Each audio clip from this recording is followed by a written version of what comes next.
We live in a world with a lot of history, and during all of this time, people used a lot of different strategies to increase their productivity. In this video, we're going to go through 5 different productivity strategies that have been used from famous people back in time. Number 1, the polyphasic sleep. So the polyphasic sleeps was a method used by Leonardo da Vinci to increase his productivity. So what he was saying is that he was taking a lot of small naps during the day, every 4 hours of naps of 15 minutes to increase his productivity. And nowadays it has been proven that taking naps actually improve your productivity. And short naps, not the 5-hour naps you take at 4 p.m. because you didn't sleep enough.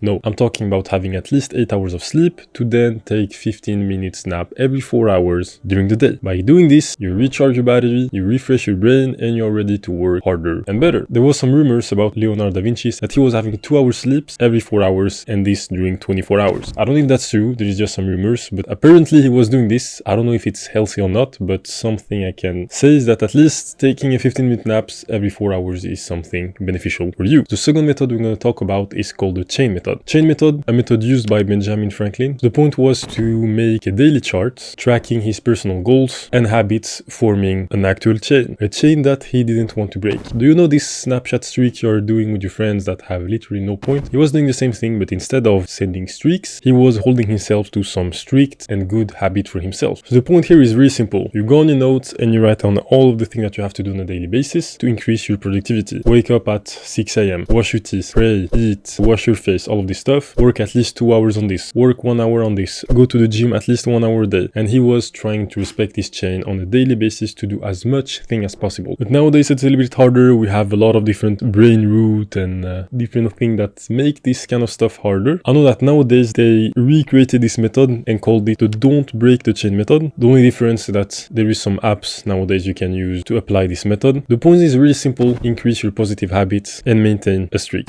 Ancient Romans was using a method called the Pomodoro method. So the concept here is really simple. We all know all of the Romans did. It was one of the biggest and most powerful empire of time, one of the most advanced army back in times. They did some bridge, some house. They even had their own alphabet, their own language. I mean, it was an extremely strong and organized civilization. And to build this kind of stuff, you need a certain amount of people, discipline, and productivity on a daily basis. So the Pomodoro method is really simple. The point is to have 25 minutes of intensive work with a 5-minute breaks. By doing this, you were focused on respecting the strategy, and this will allow you to have a good balance between work and rest. And if you do this, you will be able to work for a long time without losing your productivity or your concentration. I know a guy today that is studying finance, and he was studying something about finance in one of the best universities in the world. I don't remember the name, it was in France, and he was talking to me about this stuff. He was saying to me that he was actually doing this strategy. So he told me that he used a timer, 25 minutes he was studying, 5-minute breaks, he scrolled on Twitter, Instagram, TikTok, or whatever, and then back 25 minutes. And after 4 or 5 cycles of doing this, he started to get a little bit tired. And this means that instead of taking 5 minutes, he was taking 10 minutes, but he wasn't going on social media because this will higher the chance of him to not go back to study. Number 4, the sensory shutdown. So this one was created by one of my favorite humans, Nikola Tesla. You heard it in the name, the sensory shutdown. The point was to remove every single particle of noise around you to deeply focus on what you're working on. Nikola Tesla created a lot of things. The point was to be in a form of meditation, but a meditation focused on something specific. So let's say that you have to study something. You cannot remove all of the distraction around you, all of the physical distraction, all of the mentally distraction, every form of noise, of hard color, of every single thing that could make you lose a single cell of focus. There is a lot of different ways to do this. At his time, he could put something in his ear to not hear anything. He could go in a room with a full dark room or only a light on the table to focus on the work you have on the table. Nowadays, you can use different methods. You can use some noise cancelling headsets. I know that there is some noise cancelling rooms, and all you have to do is to focus on the work you have on the table. In the beginning, it's going to be hard. Really hard, because nowadays our brain isn't made to focus for a long amount of time and so deeply. We have too many destroying brain things around us: music, TikTok, Instagram, social media, and all of the different stuff that kind of make it hard to go back into this deep focus state. But Nikola Tesla was doing it, so this means that it was probably something that actually works. Number 5, the morning cold shower. Same thing, you heard it in the name. The morning cold shower was something that Winston Churchill was doing. So the method here is really simple. As soon as you wake up, the first thing you do before anything else, go in the shower, take a short and a cold shower to kickstart the morning. So with time, obviously, cold shower has been proven to benefit you, increase alertness, boost blood circulation, reduce stress, and by doing all of this stuff, you enhance your productivity through the day. Obviously, all of the things that I'm talking about now are things that won't maybe work with you, simply because every human being is different. Every human being needs his own method to be able to work. I wouldn't be able to study 25 minutes, then 5 minutes, 25 minutes, then 5 minutes.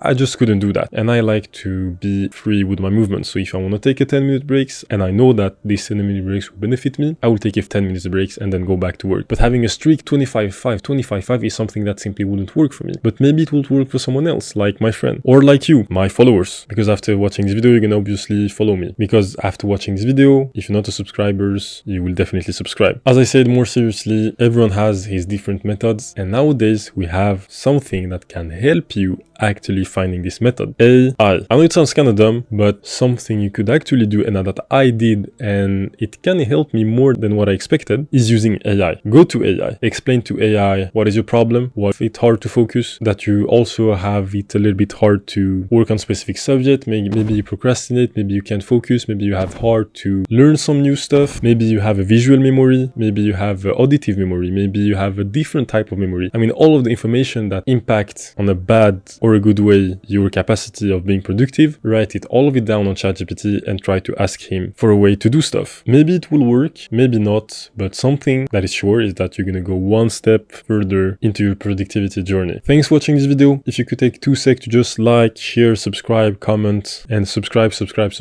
I will be really grateful. Thanks for watching it and have a good day.